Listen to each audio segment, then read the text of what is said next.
From my Uncle Leon in West Philly to your Uncle Leon in South Philly. You may have met him before, but when you were introduced, there was no miniskirt involved.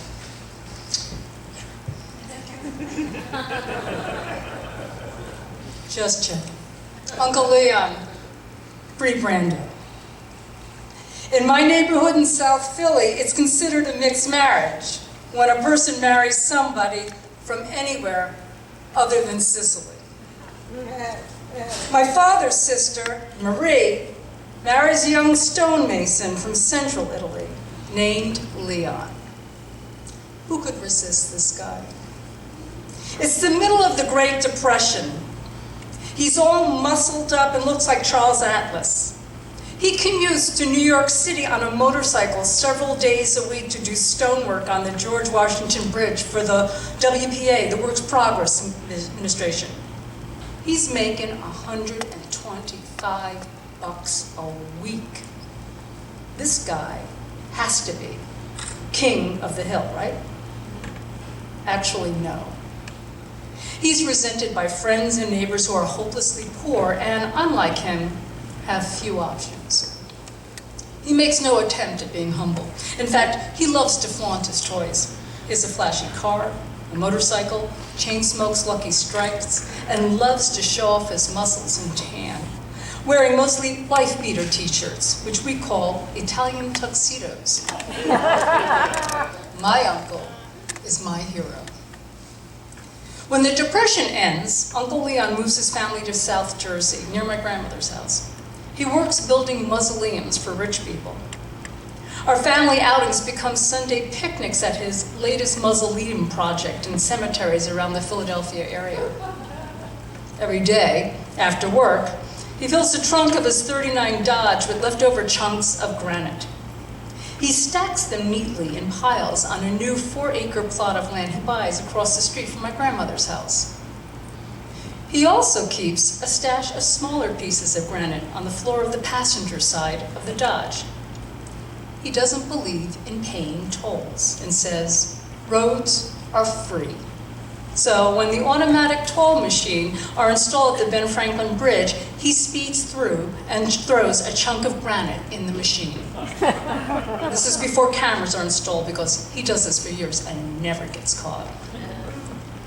Over the next several years, he slowly builds a home for his family with the entire facade of the house made of granite and stucco. This house is not only still standing, but it could probably survive a nuclear blast. The Big Apple. Now, Uncle Leon lives just across the road from Grandma's house. He becomes the image of everything I think a man should be. A tough, strong, handsome, chain-smoking, wine-drinking stonemason who hunts rabbits, pheasants, ducks, crows, and deers, and loves to fire his pistol and his shotgun in the air on holidays just for fun. And he spoils us kids rotten. No one in our family drinks more than 1 glass of wine with dinner, but Uncle Leon always keeps a gallon of wine alongside his chair during family dinners and refills his glass whenever he feels it's necessary.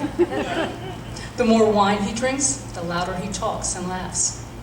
My grandparents glare, but say nothing.